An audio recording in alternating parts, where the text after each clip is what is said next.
any advice on bread making, I am always open to new pointers. Hi. All right, I'm gonna kick it off. We got most people here now. Heck yeah. So hi, everybody. I am Jenny Cyrus, for those of you that don't know me, and I'm a Master of Design graphic design candidate here at UIC, class of 2022, and I'm one of the members of the seminar series committee. I'm very happy to welcome all of you to our second design talk in the UIC School of Design seminar series. It's great to see so many of you joining us here on Zoom and on our YouTube stream. We're very excited and lucky to have Peter Bil'ak with us here today, but before we introduce him, Lane is going to give a little bit of information about the format of the talk this afternoon. Hi everyone, my name is Lane Tui-Bloodworth. I'm also an MDes student, part of the class of 2022 and the seminar series committee. So first, we encourage all of you to turn on your video during the talk. We're hoping to engage as if we were all together, and even though we're on Zoom, it's nice to see some friendly faces today. Like our previous talk, the School of Design is here with us on a Zoom call, and simultaneously we're live streaming this talk on the School of Design's YouTube channel. So this allows for the public as well as our school to hear these designers speak, and it gives us an ability to grab comments and questions from the chats. So after Peter's talk, we'll have a very short window for questions, and we ask that you hold your questions until that time. Oscar Solis is here acting as moderator for the question portion. He'll gather your questions from the chats, and we'll do our best to facilitate the Q&A portion. Hello, my name is Nicole Bowles, and I am also an MDes graphic design candidate for the class of 2022. Ooh. And this year's seminar series is titled Flour, Salt, Water, and it started with our cohort grappling with the shift in social norms due to the global pandemic. Bread making became a unique cultural signifier of life in quarantine and an analogy for structures of consumption. We wanted to gain a greater understanding of the structures that influence our daily life while positioning design as a catalyst for change. And we have invited designers that we believe are involved in similar investigations. Following today's talk, we have 2 more scheduled talks coming in the fall semester. Like I was saying earlier, we've got One of My Kind, a collaborative publication practice, and industrial designer Ani Liu. You will be able to find information and links to those talks on our seminar series webpage at seminarseries.design.uic.edu. Again, we are so thrilled to have Peter Bil'ak here as a speaker in our 2021 seminar series.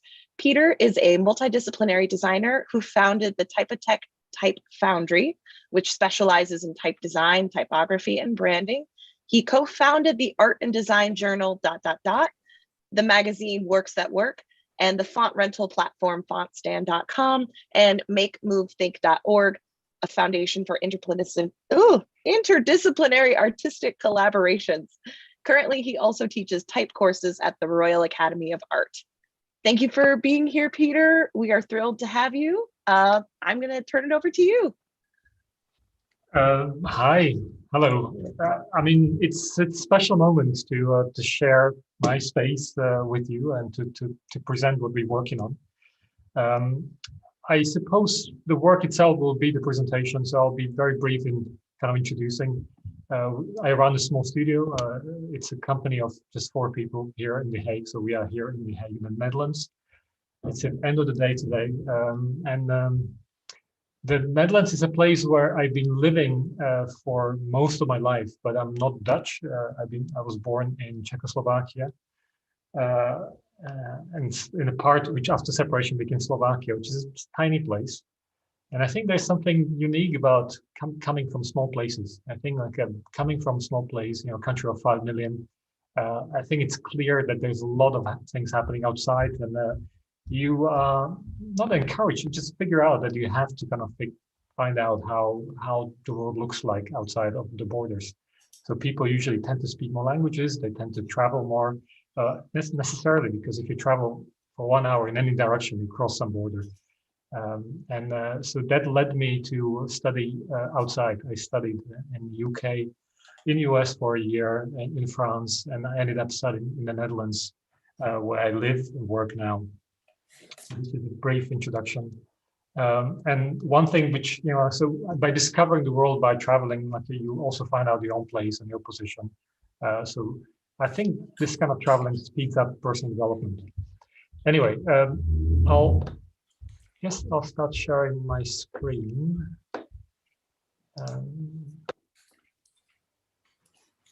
I'll be speaking to my own screen now, not seeing you, which is always sad. All right. I received an email from you, from Jenny first, talking about the impact of the pandemic and how the world looked like before. And so this was my plans for last spring. Last spring, I had packed a program, from March until May. Early in March, I was supposed to, do some lecturing and then working predominantly in spring 2020 on the modern dance performances. This is part of my work, which became, for the last 10 years, I've been working with choreographers, dancers, theaters, operas, conceiving programs, of performances, coming up with ideas, what could happen. And we receive an invitation and we execute it, we propose a program. So this has been the program, and we're supposed to do, usually we do 1 or 2 a year, but this year we're supposed to do 3 different pieces, which was quite packed. And then organizing a design conference in Ireland, in Dublin. Of course, things ended up different. Of course, anything with live audience, it did not happen. But to just give you a brief idea what means to design a performance, I brought some sketches of what I do. It starts with, really with nothing, just coming up with ideas like what we want to do. So a friend of mine, Lucas Bil'ak, is a choreographer, and together I would, discuss and propose some ideas what we could do, and I come up with models, how to visualize it, and then present them in theater. So it would be pretty much teamwork. The guy sitting next to me is Lucas, the choreographer. The girl sitting next to me, she's a costume designer. All the other people are from the theater themselves. This is in Stockholm, in Sweden, where the first ideas are proposed, and then production starts. Start building stuff, start visualizing how it could look like, and finally, usually months, sometimes years later, we are ready to start working on stage, trying to convert everything which was made in small models to reality. It's always exciting because, often, you're a designer, you have a small sketchbook, I draw stuff, in small paper or on my small screen and in standard software. Suddenly you start building up big structures. So this is something which I was working on just on small mock-ups. And suddenly there's a piece of hardware which I've never done. I've never been designing anything like this, but there's a chance to do something that hasn't existed. So this has been a proposal for one of the pieces, which we call totalitarian parts for the Royal Ballet in Stockholm, in Sweden.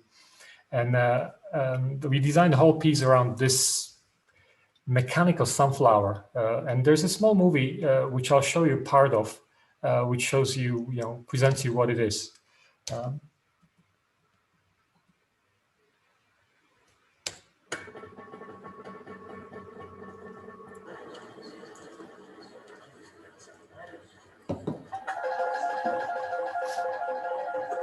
It's a great pleasure to be here at the Royal Swedish Ballet by the invitation of the artistic director Nicola Lariche to create a new piece for the company.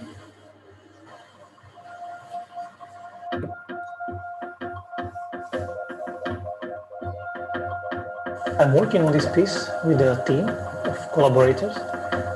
So for the stage design, it's with Peter Bil'ak, and for the costume design, it's Anna van Harten. And the music is composed by Volker Bertelmann with artistic name Hauschka, and the light is designed by Tom Fisser. So my name is Peter Bil'ak, and for this piece I designed this flying monster. this piece becomes the light structure, it becomes kind of the narrative element that can help to tell the stories.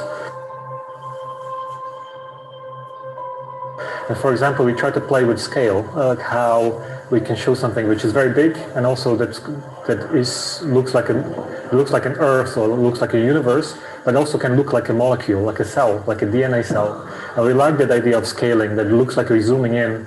So while the audience doesn't need to move and there are physical constraints of the stage and the theater, we have something that allows to transport the viewers, transport the audience into different universes.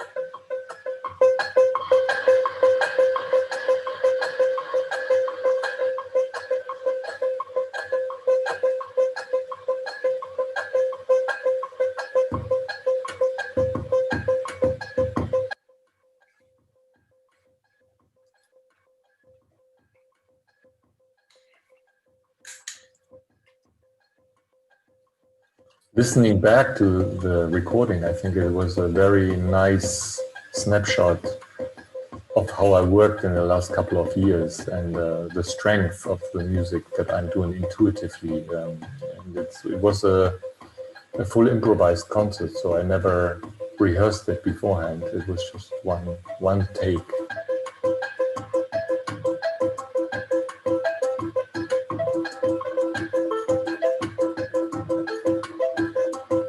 In terms of the choreography, we also look and focus a lot on the inseparability of individual from a group behavior.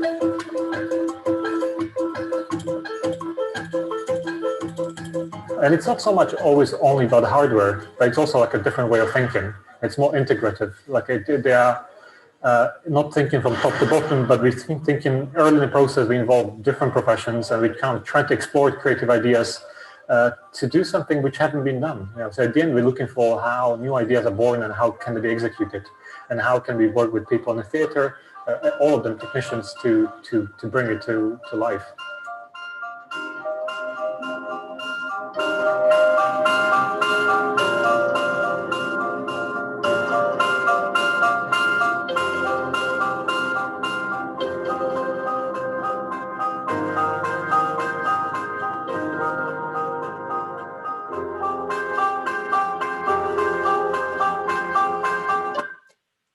I'll cut it short because this is a little bit longer. This is just to give an idea of what a normal type of work would be, and especially last year when there was a lot of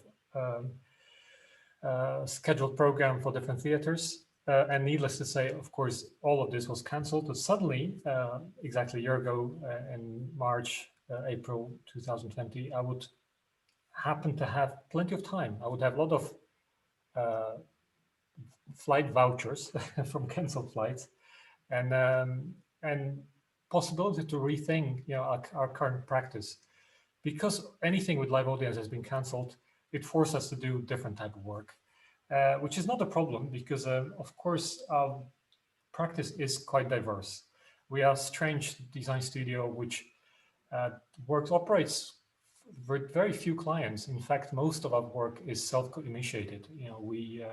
We conceive projects, we work like publishers, or I don't know how to call them, like investors. We do our own thing, and we hope that we'll reach an audience by doing it. And by skipping part of the work, we had to focus on something else. And that something else is predominantly work with text. I work with text. I've been working with text ever since I remember. So that's when I learned to write, and slowly when I discovered that there are different ways how to deal with text. Of course, text is the carrier and container of information, and it allows us to make written communication. But of course, there's also a way of looking at text, and that's so there are two aspects of text that I'm working with. Designing typefaces and for various languages. I'll be speaking about this in a bit. This is a collection of Latin-based typefaces that are in a collection. But of course, I work with text as a writer, as an editor, as a publisher. This is one of the projects that I initiated, Dot magazine. So this is 10 years of publishing magazines. And this is another project. This is 5 years of publishing a magazine, where I would do everything but designing.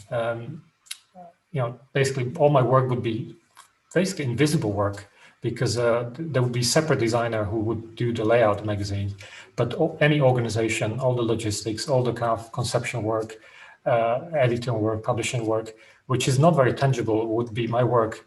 And it's not something that you study in design school. So I like talking about this, about kind of the invisible aspect of design. But I think today I'll be speaking more about how, again, the current situation forced us to think of what is the essence of our work. And I realized that it is work with text and especially language, and how to preserve the languages, because there are many of them, and languages is something dynamic and something that is not fixed, but can grow or disappear, which I'll be talking in a bit. So usually, our work consists of, designing very complex design systems. But now, having more time, we decided to go more in a way that many languages are underrepresented. While we find, hundreds of thousands of fonts for Latin, or some other, writing scripts are very dominant. If you look at other writing scripts, you find very, very few choices. That's my daughter knocking, but she'll wait. If you look in history, typography has, since the initial beginning of the print, has been multilingual, because people have been speaking different languages, and there hasn't been one language, which is very clear. Somehow now we tend to think, in terms of that internet is in English and everything should be in English, which is a fantastic tool for communication. But it limits, our understanding of the wider world. There are thousands of languages. There are 7,000 languages in the world, but only half of them are being written, have orthography, which allows written communication, and from those, many of them on the brink of extinction, which again I'll be speaking in a bit. This is a sample from 16th century, from a beautiful multilingual Bible from Antwerp, created by Plantin, which is a printer. You can see a number of languages, and what they do really wonderfully is that they just find their own voice. So the Hebrew on the left corner is not trying to kind of mimic the Latin, or the Greek there is kind of very scriptural, as written by hand. They're all doing their own things. This has been the standard in 16th, 17th, 18th, 19th century. But of course, now written communication became a lot more complicated.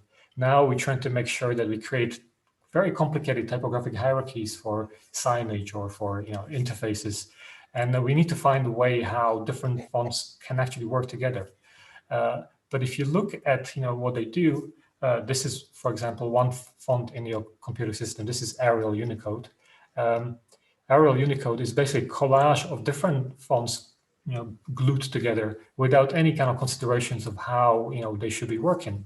So the Arial Latin is in a certain way. The second script that you see is Armenian. It looks first much smaller, but it's also using different tool. Then the third one is Devanagari, used mainly for Hindi. The fourth one is Tamil, which is slightly slanted. There doesn't seem to be any kind of design system or considerations, which can be troubling, because usually you tend to think of a typeface as a voice, and we're trying to make sure that the same voice is preserved in different languages, regardless of what language you're using it for. So suddenly, like here, you would probably whisper in some languages, shout in others, be very formal in one and informal in the other one. So you're not able to preserve that voice that you chose. So this has been the standard until the 90s, and only in the late 90s, when the idea of Unicode came to be, where you could combine different writing scripts into one, people had to start considering, how the different languages should coexist in written form.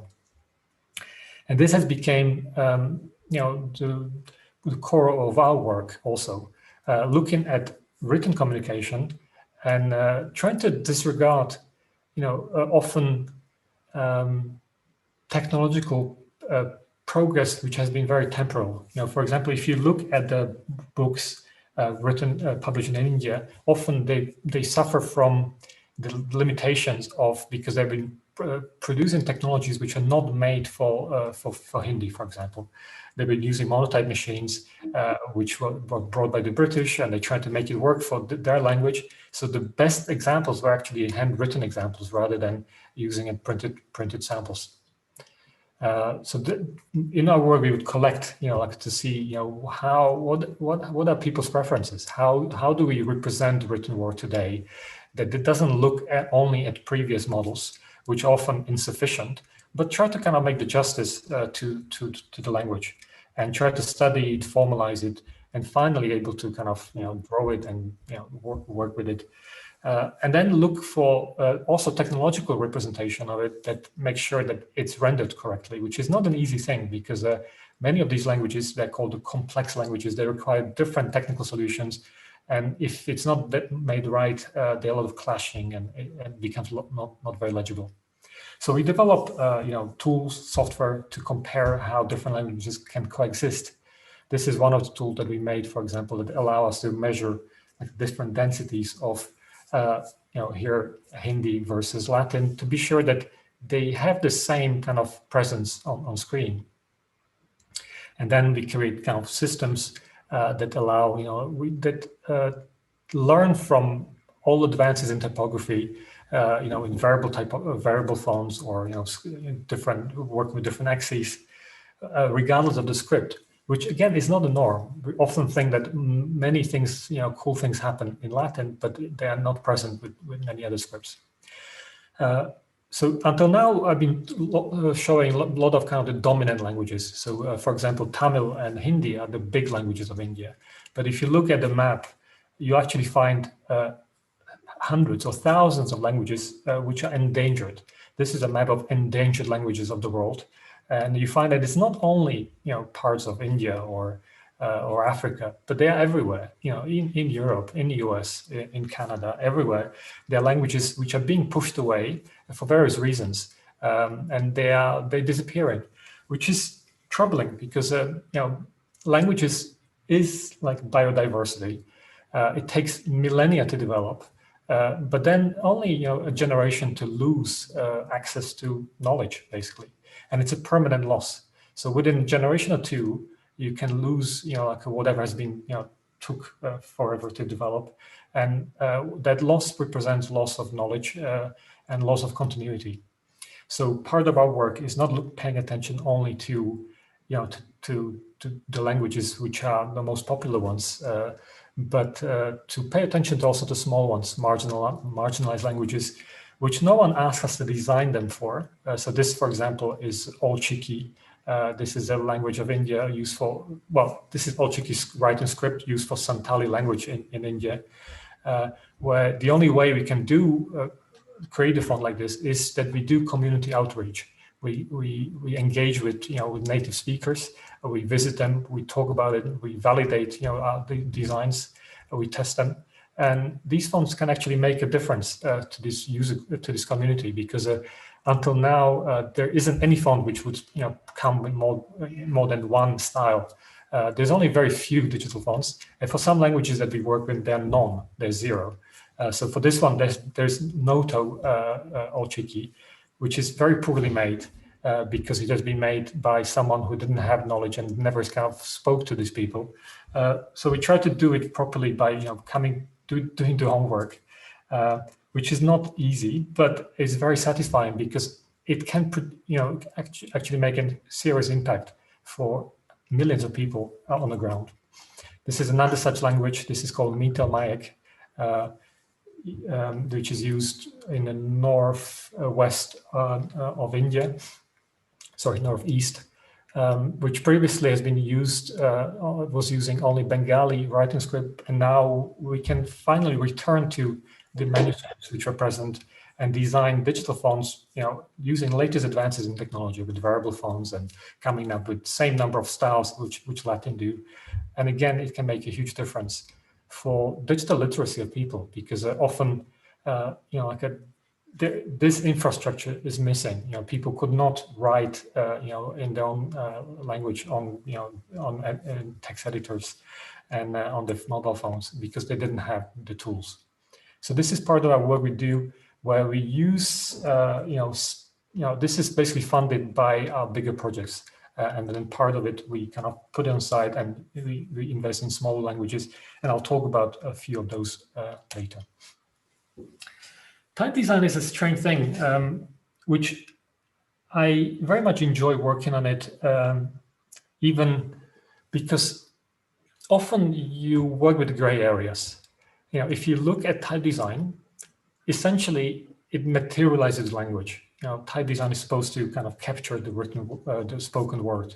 It's trying to kind of make it solid and lasting, and therefore it relies on technology. So there's a strict link between design and technology and that combination. If you start dealing with different multilingual typography, you need a knowledge of language as well.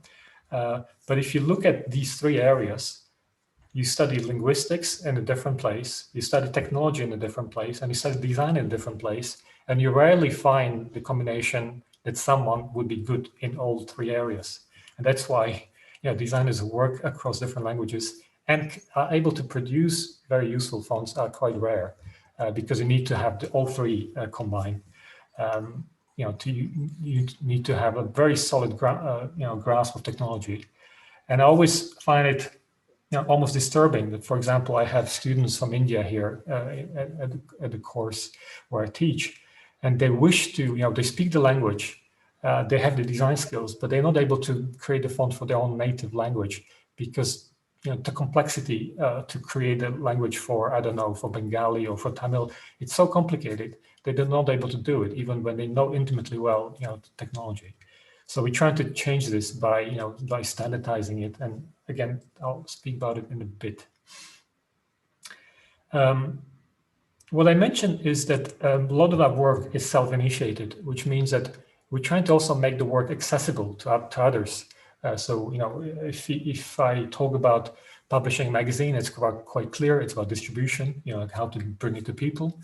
If I talk about fonts, that's more complicated. And, often by creating fonts which are made for small languages, people don't have, the resources to pay for them. So we have to also think about, other ways. So this is FontStand, an app and a platform that we started a while ago, which makes fonts a lot more accessible, affordable to people, because you can use them for limited amount of time. And we actually work with communities outside of traditional markets, where they can get a free access to these fonts, because they are streamed. Instead of providing font files, they're streamed to your computers, just like music files are streamed or videos. And we partner with different foundries. And we make sure that, for example, we have a student program where students can use it almost for free as well. You should check it out. Anyway, so our responsibility is to, not just designing fonts, but also making sure that they are used and finding out how we can make our work relevant. I mentioned that because of many reasons, the Latin script became the dominant one. It had to do with religion, colonization, all kind of reasons, and there are a lot of kind of underrepresented, underserved languages. And recently, we've been looking, for example, also in North American syllabic languages. There are some in US, but most of them are mainly in Canada, which they use the syllabic, writing script, which doesn't have a rich written history. It has a very rich oral history, but not a written one. And to compare the design process, usually if you're designing a font for Latin, it's quite simple. You take any font editor, you open it up, and it presents you a certain layout. And designer's job is to kind of populate it. You just see like an A to Z, and the alphabet, and you just trying to fill it. If you start dealing with other writing scripts, you see there's a menu for Cyrillic and Greek and Hebrew, and they're also quite well defined. And that it becomes the same job. They're alphabetic writing scripts, which means that there's a one-to-one relationship between the sound and the grapheme. So grapheme being a sign which represents the sound. So you just fill it. But if you start working with index scripts, there it is not clear what has to be designed. Or if you work with syllabic scripts, you just don't know where to start. There's no standard. There's no kind of predefined character set like this. So it becomes infinitely a lot more complicated because there are technologies. For example, Unicode. Unicode is a standardization way to deal with languages, but Unicode would present you just a few dozens of glyphs of characters, but you need to design a lot more to make it work because there's a whole kind of different way of shaping of combinations what you need. So, for example, when you start working with syllabic writing scripts, again, we start by analyzing written samples and handwriting samples to see what's needed, and then we would immediately realize that some of the characters which are used by communities has not been encoded, has not been standardized, which means that you cannot digitize them, which means that you cannot correctly publish. I could not convert this into digital text because it hasn't gone to the same process what Latin has been going through for the last couple of decades. So standardization, encoding, and so which allows, for example, sending you a message and you see exactly the same message on your phone. I could not do this with Carrier. This is a language called Carrier or Cree or any of the syllabic languages of Canada. So there suddenly our work would consist of first to understand what the needs of the language are, and then by looking at this, reaching out to Unicode. Unicode is this body which is there are different governments which are part of it, and the big tech companies like Google, Apple, Microsoft, and proposing them saying like, listen, you're missing out. You missed out all these different characters which are needed for a couple of languages which use this syllabic in a written form. So we are able to propose this, have it standardized, being attested. There's a long approval process. We have to attend the meetings, and only then we could start working on the design. So before designing, there has to be all this kind of research work, documentation work, convincing again the big companies to do it. And I'm pleased that this proposal has been accepted a few months ago, which means that in the latest Unicode, which is version 14, which will be automatically updated on the computers, these characters will be present, and and for the first time we can design fonts for those languages which are correct, which haven't previously existed. So again, there's a lot of documentation that had to happen, which comes from which is a lot more complicated than working on something which has been heavily documented.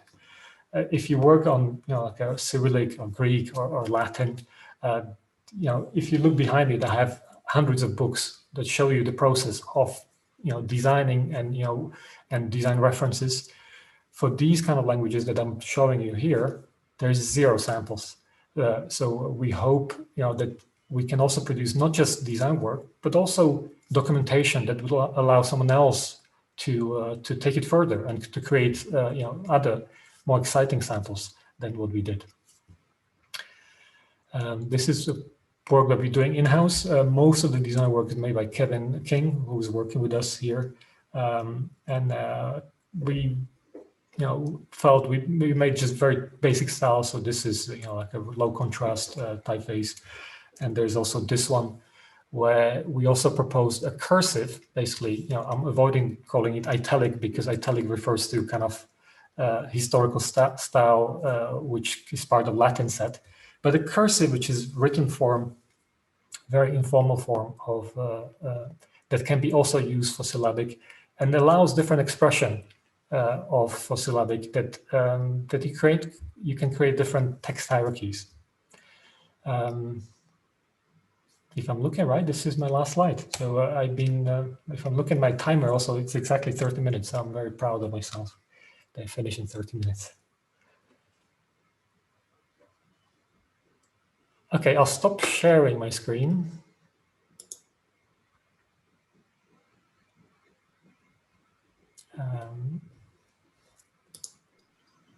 All right, so our seminar series committee member, Oscar Solis, is going to be leading the Q&A portion of the talk. So if any of you have any questions, please throw those in the chat or raise your hand, and Oscar will facilitate that. Thank you again for your presentation, Peter. That was really exciting work that you're doing with typography specifically. And to start it off, I just want to kind of continue the conversation that you started. It seems like you're creating some kind of like decolonizing typographic practice where you're kind of considering these typographic creations on their own terms, right? Like not trying to inject Western typographic norms and standardized practices, and really thinking about the contextual history of these specific spaces. So I was wondering if you could comment a little bit more about working with these communities that you don't necessarily have like lived experience with. Like how do you create these typographic forms when you're not Indian? So what are the barriers and kind of the benefits of collaboration in that regard? There are clear barriers, and like often people don't realize, like they recognize, like these people recognize the problems. They recognize that a limit, they recognize they cannot, like properly publish books, but they don't know what to do with this because the process of fixing it seems quite, complicated. They don't know whom to reach out, and so we try to use some of our expertise of knowing exactly like where to go. So for someone, like on the ground in India. It seems inconceivable coming out and approaching big tech companies saying like, well, listen, they need to standardize these characters.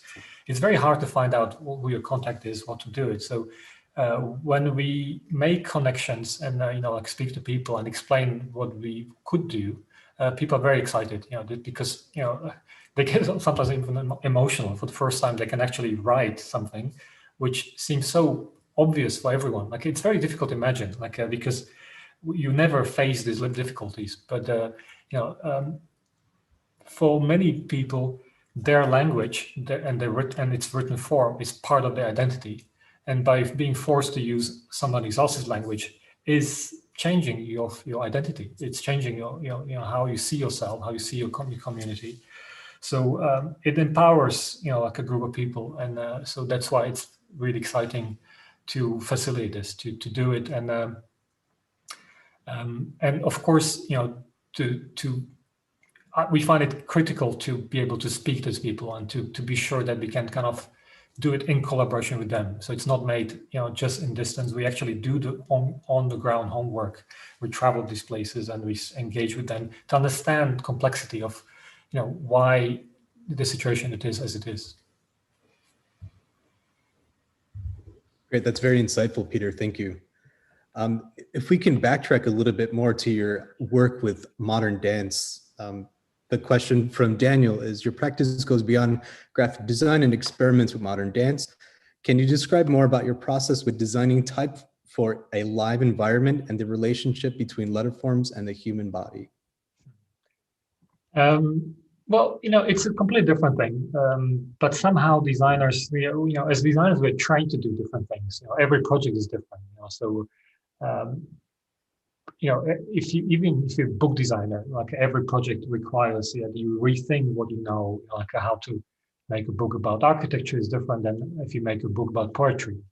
I started with this, thinking always in terms of medium, but very quickly I realized that, the medium can also change, and we can find different expressions in different fields.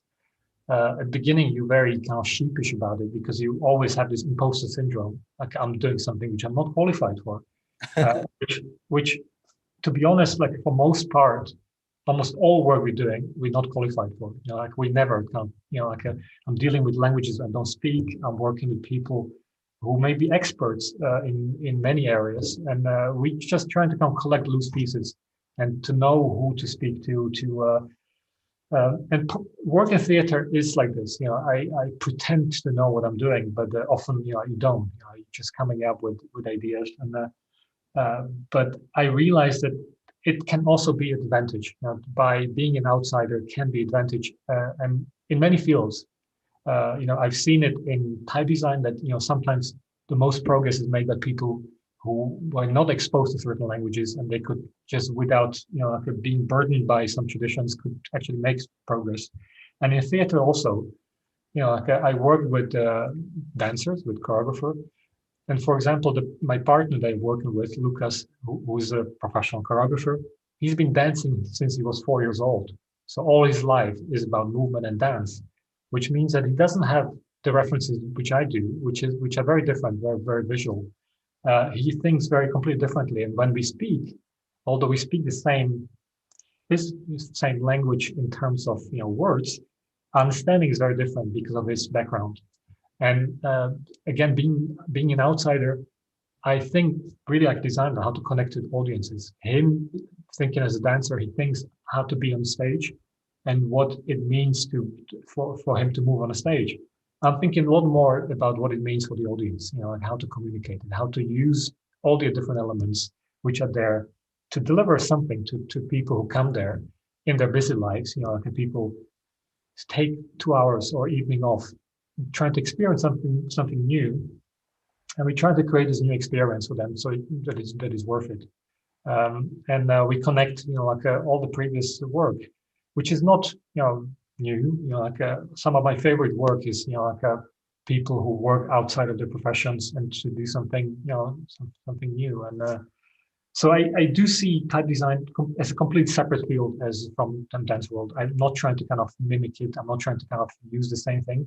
But I think on a wider level, as a connection to people, it works the same way because it is about communication. Yeah, I think that just to kind of quote what you just said, design is about how to connect with an audience. And I think that kind of like maxim or that paradigm kind of like shows itself in a lot of the work that you do, whether it's writing or conceptual space, type design. And that leads me to our second question that we had in regards to the film that you directed in 2017 with Bhutan, a tiny country with big ideas. Can you talk about what drew you to this project, as well as share a little bit about your storytelling and how it's influenced your practice today?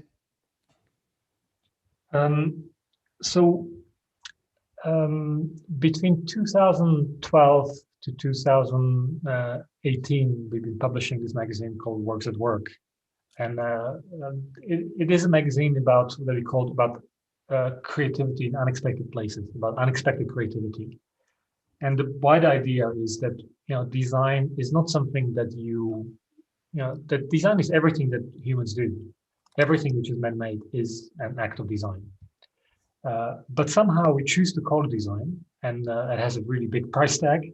And sometimes we call it like, well, this is just something else. I'm not sure what something else means, but for example, you have like improvised seatings, which are not called chairs. It's just like someone made it, on the street to sit on. And then you have fancy design chairs, which would cost thousands. You have, design shoes, and you have like something simple to put around your foot. I refuse to see the difference between two. I don't think that your qualification changes how the impact of the things. Sometimes you have amazing ideas made by people who don't have any background in design. So we chose, we created this publication which discusses this. It instead of talking about creators, it talks about impact of ideas, impact of of human creations, and often they're kind of invisible systems that we hardly recognize, hardly see. So we would look at these kind of under-recognized ideas, and what it means and how it works. And so that's why we chose to work, not to look, not to go to Milan or Helsinki and look at, the fancy design, but look at places which are not renowned for their design, but still find amazing examples. So we would travel to Bhutan because I knew, some hints, that would be interesting, areas to discover. And for example, one story which I wrote in Bhutan, and it's in the movie, was, for example, that Bhutan is a very isolated country between China and India, and it never had any financing available for its infrastructure. So, when it tried to apply for some loans for the World Bank, it's been vetoed by both China and India, which are their neighbors, which had no interest in, in development of Bhutan's economy. So there's been kind of one crazy creative idea that in order to finance the infrastructure of and building of roads and schools and hospitals, they would start designing postage stamps. And they start selling these postage stamps at the time when there was no post. So there was no post delivery. So the first thing that existed was postage stamps, which were made purely for stamp collectors in the West.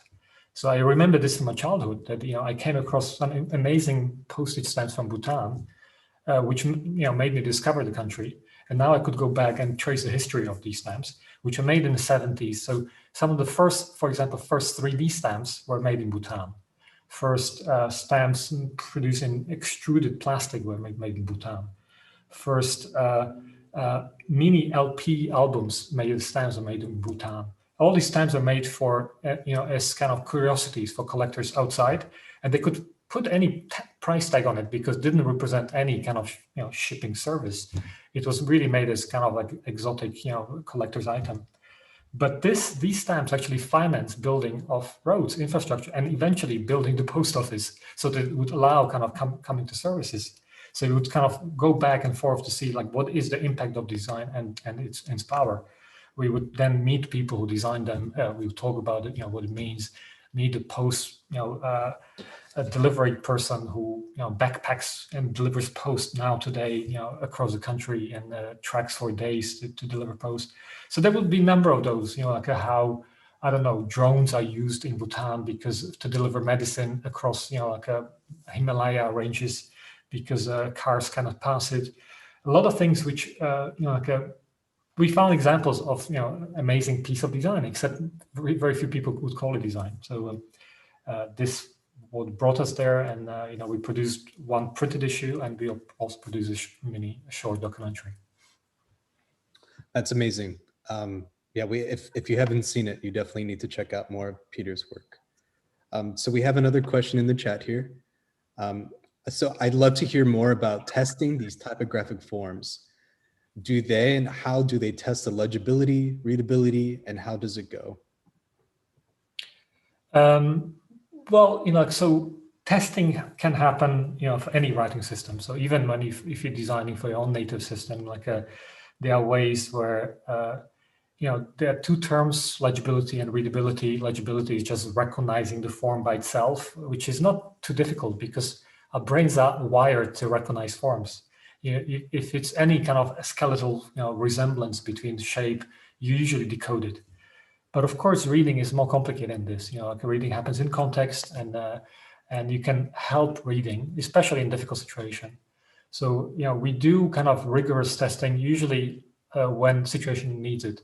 For example, we're working now on a signage system for Paris Underground, for which we're designing kind of multilingual system in Arabic, Chinese, and Latin.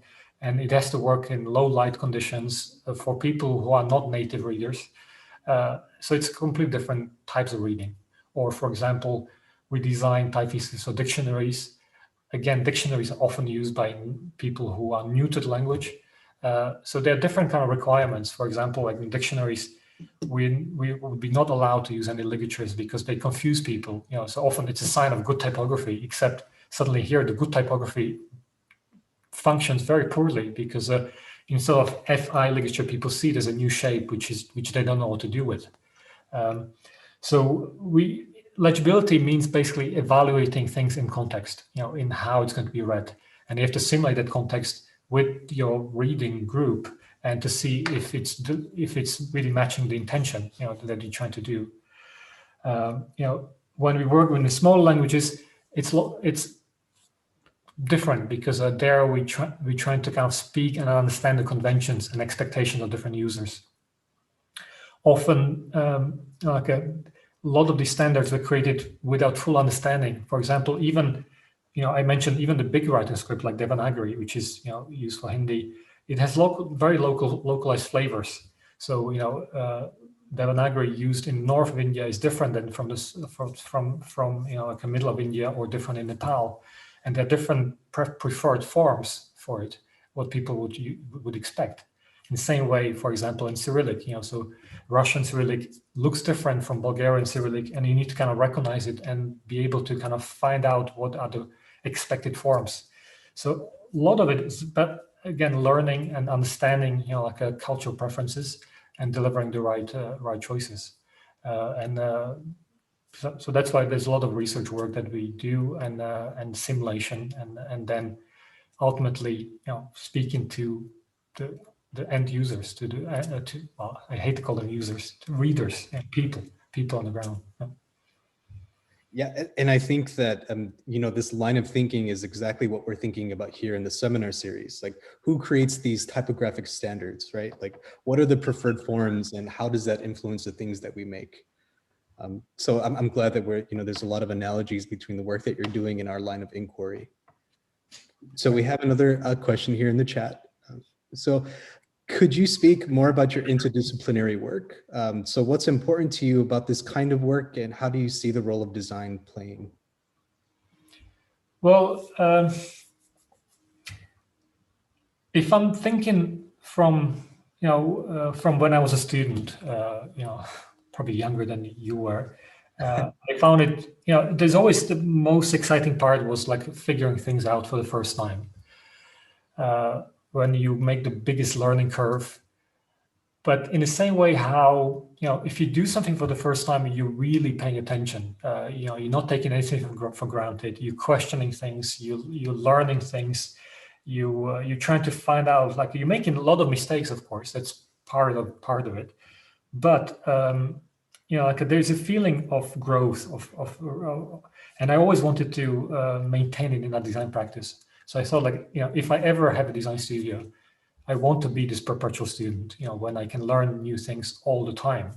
There's not a moment when I figure things out and this is it, this is how I do it. But that your practice forces you to perpetually learn and rediscover things. And dealing with new subjects, new languages, new situations allows me to do that. So you don't get bored with your work. You're always on the edge. You're never sure if you're doing the right things. And by doing this, it's like driving car for the first time. If you drive car for the first time, very rarely accidents happen because you're paying attention. Usually accidents happen when you think you know how to drive and you underestimate the situations. And so it's the same in the design process. By taking time, by trying to kind of really to do it properly, I have much better, again, there's a danger of you doubting yourself. You think you're not qualified, you're not the right person. But by realizing this, by being very aware of that situation, you check. That's why all our projects are collaborative. We work with many people. Even when we have a small office, we invite and enjoy working with people. And make sure that you kind of zoom out, distance from it, and see if it makes any difference. If whatever you do makes sense, makes any impact on the work. So interdisciplinary sounds like a big word, but it just means that you're juggling. You just changing. You're able to work across the different traditionally separated fields, and these separations are very fluid. Rarely it's one thing which is kind of restricted. But in the same way how, like some magazines are, this is guided by demographics, like this is a man's magazine, this is a women's magazine, this is a magazine for youngsters. These boundaries are artificial. And often in our work, all these also disciplines are kind of artificially divided. And if you just look at, the kind of bigger kind of ideas, what you're trying to achieve, there are a lot of similarities.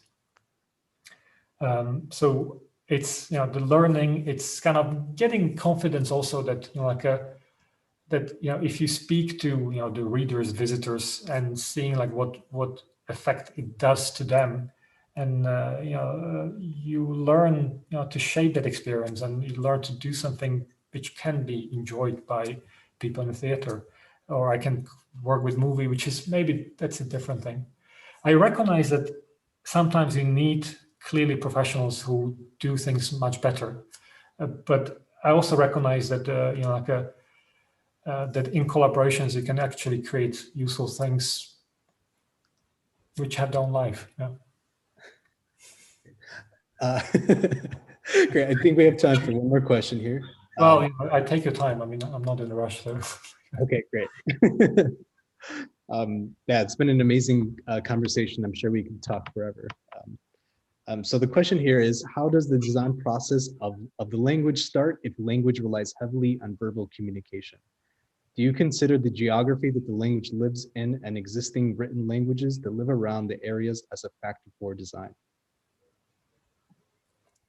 That's sure a lot, yeah. how I got it, if I understand the question right, but at the end it's simple. People make it complicated by, again, trying to formalize languages.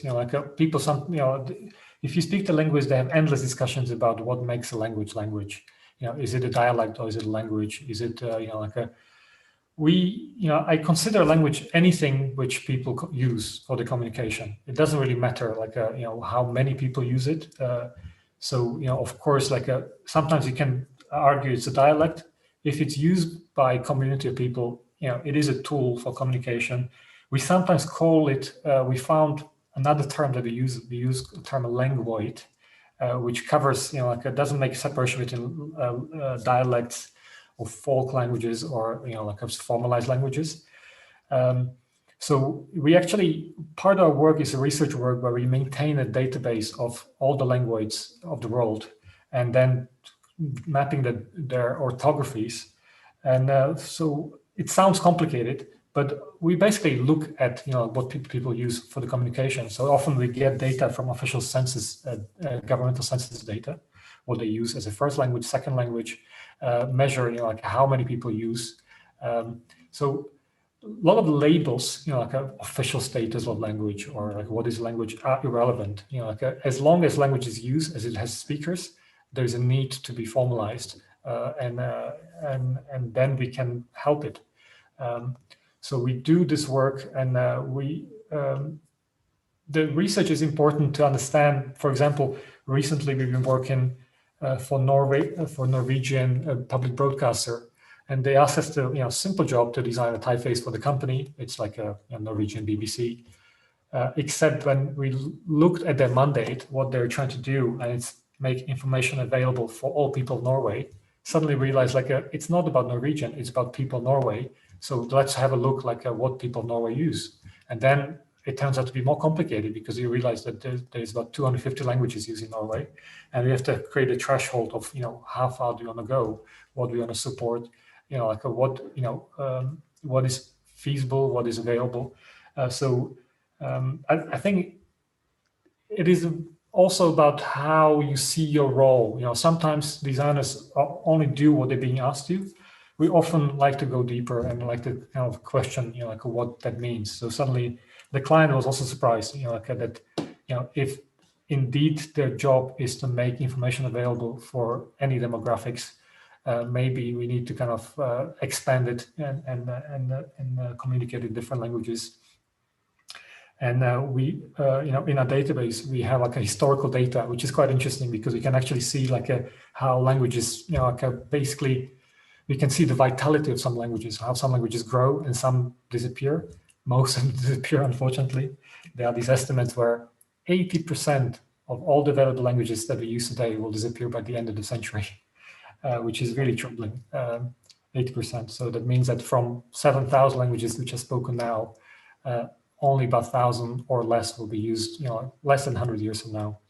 I think we, I don't see, I see the cultural kind of richness in multiplicity, in diversity of languages, and that's why we care about the small ones. And so we would choose to, support all the Sami languages of Norway, for example, in the project, where it's more work, of course, and we would try to kind of find budget for it. But I think it's worth it because for a lot of these small communities, the difference between using their own language or switching to something else is the presence of these tools which we're making. And if you don't make these tools available, they will be forced to use something else. Yeah, and I think there's definitely a lot of alignment and agreement between language as a formal knowledge system in itself, and there's a lot of things to be lost if these languages disappear or become endangered. And that brings us to our next question that we have here. Do you have any particular views on endangered languages and alphabets, and whether type design can help reinvigorate them and the culture itself?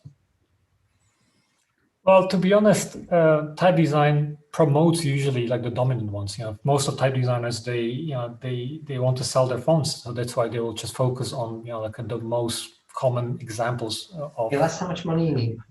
Yes, exactly. So and there's nothing wrong with this, but of course that means that you have more of the same.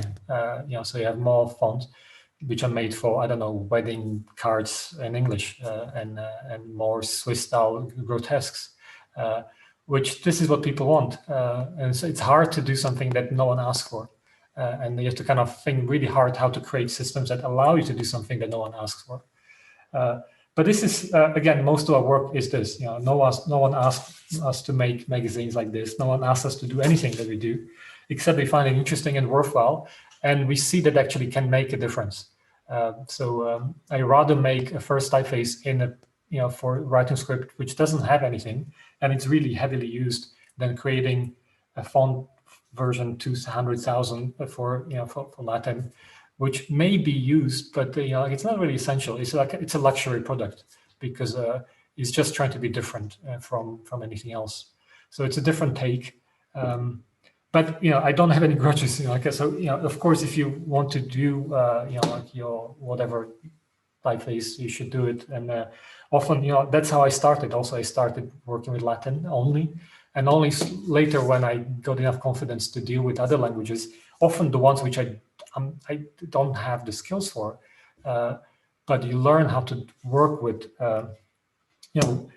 the fact that we can work with so many different languages takes time. So it's not immediate things, and so we got to a situation that we can do it. We can work. We can also help encoding a lot of languages which are not encoded, because from which I mentioned 7,000 languages. There are about 200 different writing scripts which are recognized, but there's about 200 different writing scripts which are not recognized and not encoded, which means that you cannot write them digitally at all. So that means that as much work has been done, needs to be done still to allow these small communities to prosper and to communicate and to do them justice. Yeah, that's really exciting. It almost sounds like an anthropological typographic research, which is really exciting.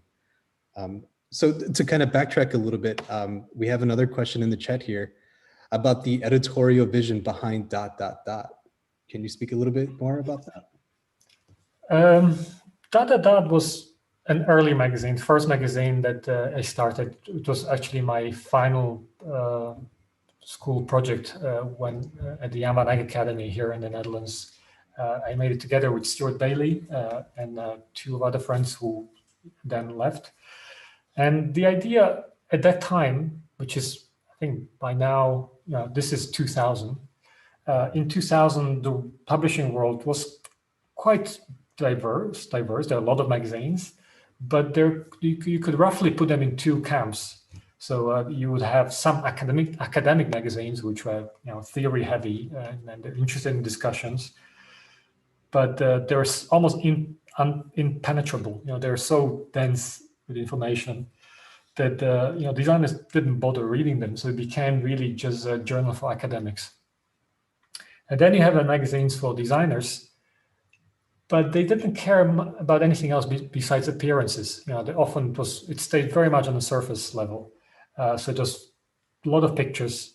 Text was mainly the captions, and there was hardly anything between the two worlds.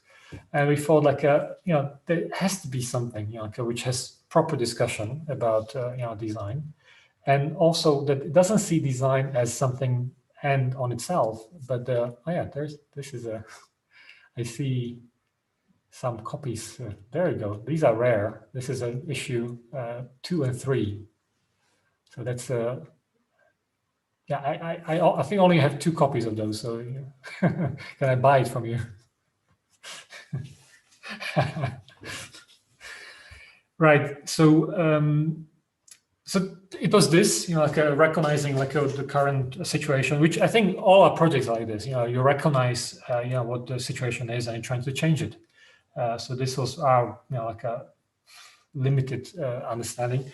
And second thing was trying to see that what I mentioned, that like our practice is so diverse, that we do different kind of projects. And at that time, Stuart was like playing in a band. I was working a lot with photography, working with languages, literature. But somehow Design Magazine had an idea that it only shows you products of design which are kind of book covers and posters and nothing else. And we thought like I'd be much more interested to discover more about like this kind of thinking that we're using in your work. So if I work with music and architecture and language, I would want to read about this in a design magazine. But somehow people decided that that's not something fitting design magazines, and design magazines are only about appearances of things. So we decided to, again, that graphic design was a way of looking at things rather than product. And that's what we try to do. And of course, over time, our understanding have changed. So what Robert showed was the early issues of magazines. The later, mid-level, it was different, like around issue 10, it was quite different. And at the end was quite different again. I could show the other issues. I have some here too. We still sell them, and I'm curious. I have to say I'm surprised that at the time it seemed to be a very peculiar project, quite introvert project made for our friends, and I see that it still survived. 20 years later, people still sort of interested in this, so which is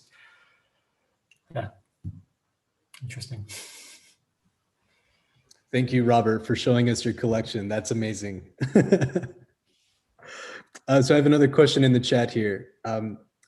Do you think the critical aspects of anthropology and ethnographic methods should be more integrated in the typographic and design curriculums? This is specifically referring to the cultural productions of language and for a more equitable non-tech resource in design.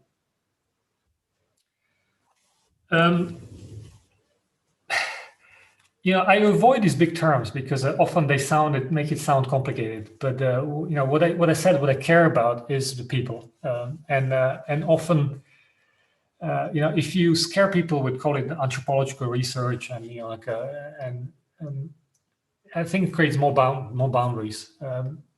I think there's clearly problems, with the terminology.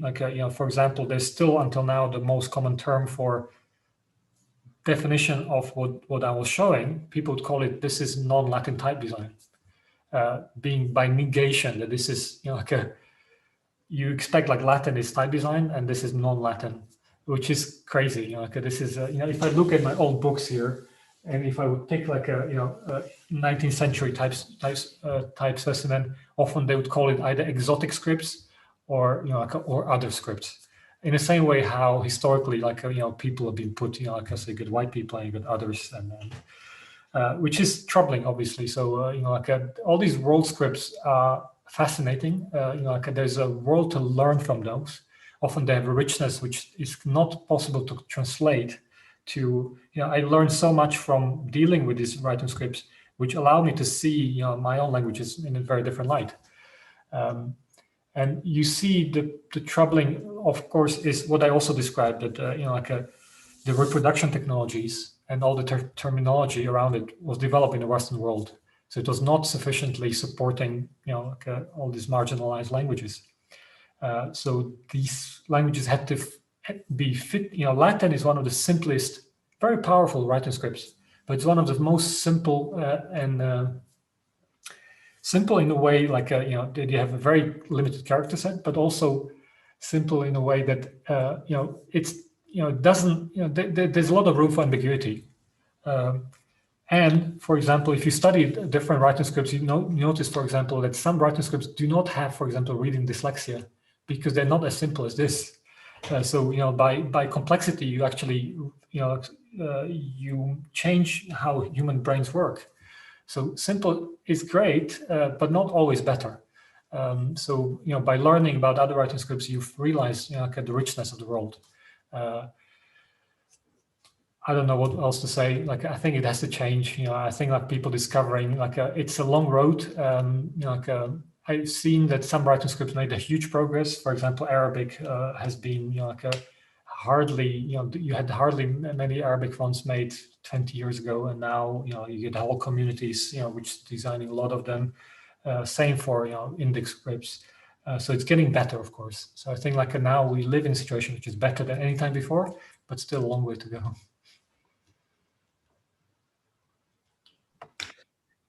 Yeah, and I think that kind of that structural othering of languages and people is something that we're trying to combat against, right? Because again, if we're thinking about language as a formal knowledge system that we can share and collaborate and expand on, there's definitely realms that are lost if we don't engage with them properly, or engage with them as the exotic. So thank you for that. So I have another question here in the chat. Can you speak about what got you interested in the idea of play, and how this concept of play influenced your work, like in regards to your essays on play? I think this is a question about a fairly recent project we published half a year ago, which now I regret the name because I name my typefaces in alphabetical order. So it started with A, B, C, D, and this was the Q project, and I called it the Q project without understanding what it actually means in the US. Anyway, that's a different discussion. But the thing of itself is that in type design, often people get ideas what is serious work and what is non-serious work. And often a student start with kind of non-serious, playful things, and then, as you learn how to do it properly, then you remove this, the fun parts, and you do the craft. And that's what every time I get students in my class, this is what the ambition is. They're trying to become serious designers and serious type designers, and I'm trying to kind of beat it out of them, saying listen, there's a whole world to be learned also by a serious understanding of fun and game, and it's not something easy. People see that when it's playful, then it's easy. It's not necessarily easy. Creating a good game, creating something which is, game means it's engaging. It's engaging on a very fundamental level.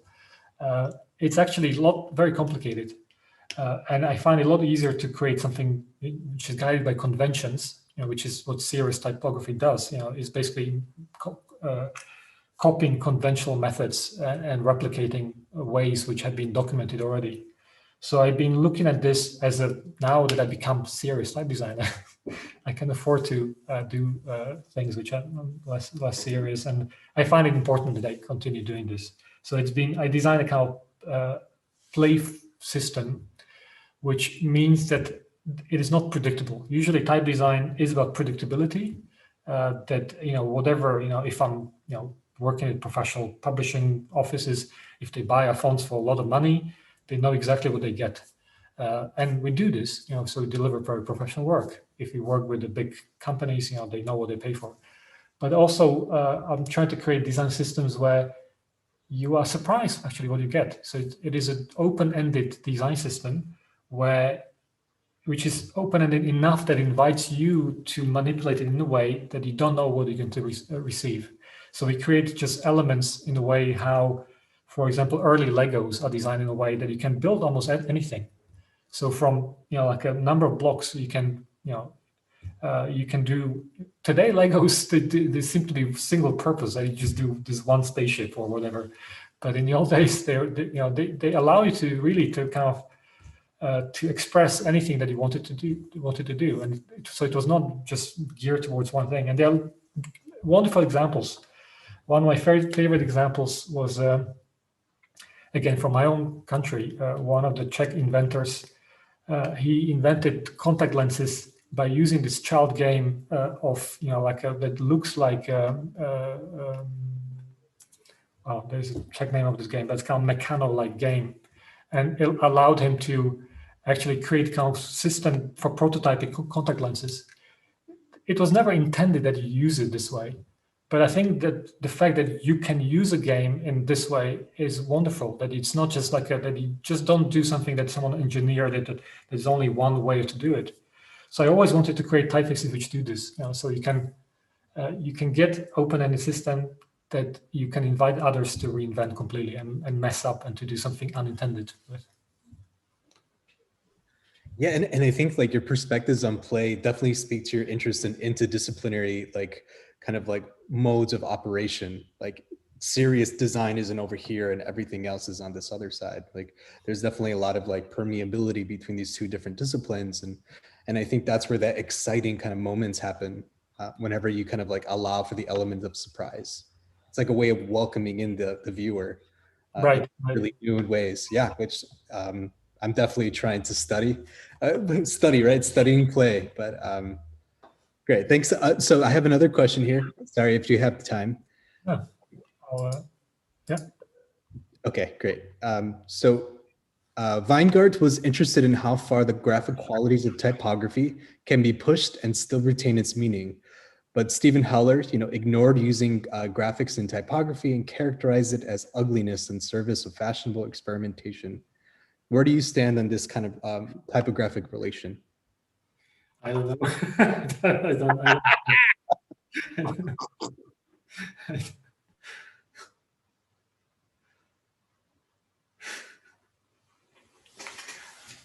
No, I don't know. I don't really spend time thinking about this. This is not my concern. Yeah, fair enough. Do you have anything else that you'd want to kind of like share with us about your relationship to typography, other than the bits that been discussed? Well, no. I mean, like again, I mean, of course, it's important to realize we're not the first ones to do anything like that. We're building on, on existing knowledge by many other people, which I didn't mention. I didn't have time to mention. So. Sometimes it sounds always like you're inventing new worlds. It's not, it's really kind of, using previous knowledge, connecting dots, and even, this, interdisciplinary things always sounds like this is so much of now.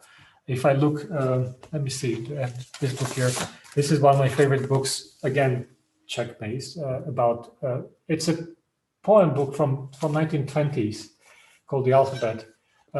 This is, I guess you would call it interdisciplinary. It's about collaboration of poetry, photography, and movement, made by like a group of artists who kind of didn't feel themselves limited. That there's only one way to do it. Like using this avant-garde, graphics, writing a poem, 26 poems to express all the letters of the alphabet. These things always happened. We just somehow we accepted that. We need to become the experts, which know more and more about less and less until you know everything but nothing, which means that you become disconnecting from everything else. And I refuse to kind of do it this way. So I don't know everything about, like, I'm not an expert in many things, but at least I have a kind of fairly open perspective.